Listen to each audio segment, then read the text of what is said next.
No, How nice you to see doing? you. Good to see you. Congratulations on this. Thank you. There are two types of movies. There are movies, and then there's this kind of movie. The cinematic experience. How Yeah. does it feel to be in the latter? Oh, this whole movie, frame by frame, was designed for the big screen. And so to be in something that feels so visceral when you're watching it, it's a total pure escapism and entertainment. It's remarkable what they've all achieved. What was the movie that imprinted on you when you were a kid? That you're looking up at the screen, you said, I want to do that, and now you're doing Oh it. gosh, I mean, so many. I think I must have seen E.T. when I was really little at home when it would play on the TV at Christmas time, and Casablanca, the same sort of thing. That epic love story that felt nostalgic and romantic, and Lawrence of Arabia, and All About Eve, and You had a broad range of taste as a kid. I did. I certainly did. I was lucky enough to have parents who really love movies, so they showed me a lot of them. Well, congrats on the joy you bring to the big screen this summer. Thank you so much. nice Nice to to see see you. Nuances. Good to see you again. Good to see you. You know, many people credit you with, of course, saving the box office, the big theatrical experience for us. Can I give a hug to the guy that changed history? That saved the theater for the next generation? Look, I'm so happy that we're going to have these theaters here. It's going to be great summer movies, so I'm very excited about it. And you've done it again. Having chased you around in Sevilla, Spain that one time on a It was a lot of motorcycle. fun. That was a lot of It fun. was a hell of a lot It of was fun. fun. But I happen to notice you did that all day long and you were having as much fun at the end. So when everybody's making a big deal of you doing your own stunts in movies like this, I think you dream of something you want to do and you write it into a movie. That's exactly it. I train, whether it's dancing or singing, or, we're constantly, building on different skill sets and then putting it in films. And when you watch it, is there any part of you that can step out of all of the technique and look at it the way we do and just say, that's a beautiful frame, that's a good shot? There's some times when I'm looking at it, I can't really have the full impact, obviously, that you're having, but when we're looking at it, and I'm constantly thinking, is it enough? We're pushing, and I always know when we finish the film, I always evaluate what can I do better? How can we make this better? What can we do? So there's times I don't get the full impact that an audience does, but I do appreciate storytelling and composition and what this crew and the whole cast has done, what McHugh does. I really admire it. Thanks for this gift. Part two, baby. Thank you so much. Thank you so much for being here. Thank you. Congratulations on the big night. Thank you so much. So how does it feel to open the summer with one of the biggest movies of the summer and then get us towards the end of the summer with the biggest movie? Oh my God, you're right. I don't know. It's weird. I'm just very proud to be working on these movies that I love so much, and this one is so special, and the reviews are amazing, and I can't wait for the whole world to watch it. We've been on a tour around the world and connecting with all the fans, and each city has a different energy, and it's amazing to connect with everyone. And it wasn't that long ago, we didn't know if people would even be seeing movies in theaters again. How joyful is it to hear them react to the action and be a part of the film? It's so much fun. I mean, this particular movie, you see them be scared at the same time. You see them hold their breath at the same time. You hear them cheer at the same time. So it's amazing. It's such a communal experience, And watch Mission Impossible Dead Reckoning because it's mind-blowing. It's going to blow your mind. Thank you. Hey, how you doing? What's your name? Nice to see you, Mark. Mark, how are you, man? Good to see you, man. Ben, you're looking very smart tonight. Very nice. As are you. Very nice. I got you. I got some smuts. I got you. I get very nervous I waiting got to you. talk to you. Yes. So I want to talk about the most epic mountainous stunt scene in the history of cinema. And that, of course, would be you rolling down the mountain in Princess Bride. Yes, much more exciting than Tom jumping off a cliff on a motorbike. Yeah, that's hilarious. It's funny. Did you do that roll down the mountain? No, that was a stuntman. No, you see, the difference between myself and Tom is that I use stunt doubles. Tom doesn't have a stunt double. It just don't exist in his world. So when they're on the day and they're shooting that scene, that really doesn't involve you. Don't you want to be on set? Don't you want to be in Video Village? I'm there. Were you in Village watching it all? Of course I'm there. I'm not taking a day off. So what are you thinking on the day? I'm thinking, thank God for the stuntman. I'm glad he's rolling down that hill. And what's your favorite moment in the film? And you can't wait for audiences to see. I can't wait for them to see the whole movie, actually, because it's such a thrill ride. The movie grabs you from the first frame, and I was sitting watching it for the first time, and everybody was on the edge of their seat, including me. So I think it's the biggest Mission Impossible ever, In fact, the biggest action movie ever. I think that's fair to say. Very fair. You're brilliant in it. I can't wait to see what you do next. You're brilliant. My man. How you doing? In a different color suit this time. No, I love it though. You still look sharp. Last time I saw you was at the California Aviation Museum. Yes, sir. So how does it feel to be in a movie that saves the box office experience, saves the theatrical experience, and now another one to do the same thing? Take two. Oh man, you know that's your words. I won't say that I'm doing that. I'm just gonna say Steven Spielberg even said. that's his words. I'm just gonna say I'm fortunate, blessed to be a part of something that everybody, the world is enjoying, and they're willing to go to the theaters and see, because you have to see a film like this in theaters. I know when you were running around on the floor of that museum, you spotted like an artifact from the Tom Cruise movie, and you shot some video. Oh, yes. What was his reaction? Oh, and he chuckled. He laughed so hard. Oh my gosh, and he told me the whole story about making a film with Oblivion, which was amazing. I love hearing Tom's stories because he's just a wealth of knowledge and a wealth of experience. And I mean, I get Tom talking all the time. We'll be on set, and I'll just be like, "Yo, Tom, can you tell me this?" And like production was shut down, so people are like, "Tarzan." I'm like, "My bad. I'm sorry." Tarzan, the torch is going to be handed off. What will you be doing when you're in your 60s? Oh, what would I be doing? Hopefully making billion-dollar movies like Tom Cruise. That's what it is. That's what I plan on doing. That's what you're gonna do. Yes, Good to sir. see you. Good to see you again. Hey, nice to see you again. Yeah, nice to see you. How are you? All right, great.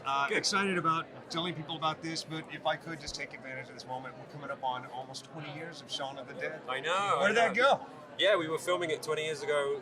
Now we wrapped in August 2003. So yeah, we were right in the thick of it, and so the thought of My journey from there to here is quite extraordinary. Having talked to you through the years, I know you take nothing for granted, but if you could go back and tell yourself then all of this was going to be happening. I would say don't do anything differently to what you're doing right now. you know, I mean, I would be thrilled. Obviously, I've grown up as a fan of movies, and to get to participate in them like this and on this scale, it's a real treat for me. And this character could have been written and could have stayed the turn left, turn right guy behind a monitor the whole time. Yeah. And look what it's become. This is such a beautiful character that you've developed. Yeah, it's lovely. It's lovely to. It's a privilege as an actor to get to revisit a character, a role, and grow it, and kind of evaluate what he's been through prior, and then move on from that. And you know, I've got to do it 5 times, and I'm going to get to do it again. So it's exciting stuff. Can't wait for people to see this. Can't wait to see what you do next. Thank you, Good to brother. see Thank you. you so Cheers. much. Cheers. Nice to see you. Hello. Lovely to see you. Hi. Congratulations on this. Thank you. Thank you very much. So it's one thing to be in a movie, but to be in this movie, how is it? Yeah, well, it's like pinch me, like I'm still dreaming. It's incredible. It's like a dream come true. I've been such a fan of all the franchising forever, and being part of this one that I think is the best mission yet is, I can still believe it. It is 10, 20 movies from now when you look back to making this movie. What's the day on the set you're going to remember the most, that brought you the most joy? I think the day I arrived, the first day on set, because, you know, when you are out of the family, they've been a family for so long. Sure. You don't know what to expect, but they made me feel home right away. And Makio and Tom took so much care of me that I feel right in and ready to work and ready to do things. So it was like that first fear that you have going on a big set like this. Everything went away the second I saw them and I am with him. And then your first meeting with Tom Cruise, probably everyone in your family, your phone was blowing up. So what did you say? What was it like? Any advice, or did you have advice for him? How did it go down? What did you say? Oh my goodness! Like, you know, Makio told me like, you cannot say anything about it, you know, because when you book the role, of course, everything is a mystery. Sure. So when my mom knew about it, it was through Tom and Makio. They called her, and they told, actually, your daughter has been working with us for a month in London. I wasn't allowed to say, but at the same time, he announced it, and I told him, I wish you didn't announce it, because now my phone cannot, you know, keep ringing, and I want to focus on the movie. Right. Moms are designed to embarrass us. Did your mom do anything, say anything to embarrass you? Did she give away any family secrets? Well, yes. So the reason why I didn't tell my mom, because I trust my mom, but I don't trust my dad. So the next moment, my dad would have posted in Facebook and everywhere. So I didn't say to my mom for that reason. But the thing that embarrassed me was when they called my mom for the first time. She only speaks Spanish. Oh. So when they call her, and they speak Spanish a little bit, when they call her, she was like, oh my God, don't do this to me. In Spanish, no me hagas esto. And I'm like, Mom, talk to them in Spanish. They're going to reply. And they did. That's So, awesome. yes. You're great in this. Nice to meet Thank you. you very much. Nice to meet you too. Hey, great to see you again. How are you? Good, sir. I feel somewhat connected to you because Edge of Tomorrow Leaves It Studios. I got to run through one of those craters while bombs were going on Oh my all around God. me. So I feel connected to your work. That you're a braver man than I am. I would not have done that. I still have some manure shrapnel in my eye as a result, but I consider it lucky. Yes, it's a lucky shot. I mean, and the scars have healed. You're looking very good. Well, let's talk about that movie. That kind of was the genesis of your relationship with Tom Cruise. No, it went back earlier than that. Our first movie that we did together was Valkyrie. We developed The Tourist together when he was attached to that for a little while. That led to the development of Jack Reacher, which led to the work I did on Ghost Protocol. And it's all a blur. It's just one long conversation about movies that's occasionally interrupted by production. I love seeing the concern and excitement blend in your eye when he's doing these stunts. Is it the reason you've gone a little bit more gray since I have been telling everybody on this line, there is a reason my hair is this color. You beat me to it. Yes, that's absolutely.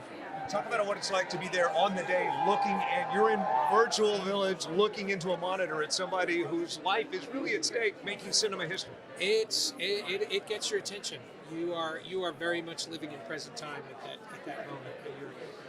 The key thing is not to be thinking about everything that could go wrong. You're just thinking about everything that needs to go right, and that keeps you very focused. And it keeps you there are so many things happening at the same time, leading up to that moment. And then once we call action, it's out of my hands. There's nothing I can do to that. So I would guess you never want to say no to Tom Cruise. Is the answer more, okay, how? It's yes. As a matter of fact, it is okay. How we come up with an idea, and then it's how would we actually execute that? And normally, what you're trying to do is hide that it's a stuntman. And in the case of Tom Cruise, you're trying to show that it's not a stuntman and that it's Tom.